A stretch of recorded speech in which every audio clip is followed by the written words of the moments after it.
Okey, Assalamualaikum doktor. Dengan cerita kita ada beauty class pada 14 hari bulan 6. Boleh tahu tak doktor apa yang diorang akan dapat? Okay, terima kasih. Semangat ni kita lepas di stok ni. Okay, so insyaAllah pada 14 hari bulan Jun nanti kita ada satu training yang saya rasa semua orang tertunggu-tunggu nak join training ni. So training kursus Jom Cantik bersama The Max International. So apa yang menarik kursus ni nanti? First, kita akan bermula pada pukul 10 sampai pukul 5 petang.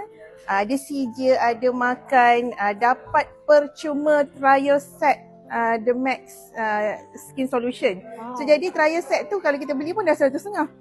So jadi kita dapat trial, ada boleh tunjuk trial set. And then pagi pukul 10 sampai pukul 12 tu kita akan belajar mengenai skin fisiologi. Skin karakteristik, whatever lah, kita kena faham kulit kita macam mana, apa masalah kulit kita dan apa yang sesuai untuk kulit kita. Bila kita faham tu, insyaAllah bila kita guna produk, insyaAllah produk tu akan berkesan dengan kita. So dah habis sesi pagi, petang, you all akan belajar hands on.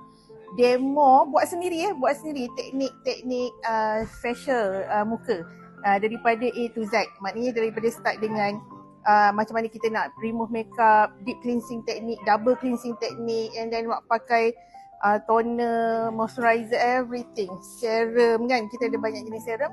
So kita akan belajar basic macam mana cara kita nak buat facial. Lepas tu dah muka dah bersih, dah pakai semua yang diperlukan untuk kulit kita. Kemudian kita continue lagi belajar teknik asas solekan. Okey sangatlah, sebab apa?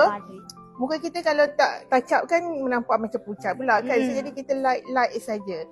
So insyaAllah memang tak rugi. Siapa yang datang tu memang tak rugi. At least balik tu dah pandai, dah tahu macam mana nak jaga kulit, dah tahu kulit jenis apa, dah tahu macam mana nak buat solekan nipis macam sedap mata memandang lah kan.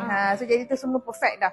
Tapi yang paling best, anda semua datang sini boleh dapat free skin test. Tu free skin test tu kalau kat luar buat RM150 kena bayar.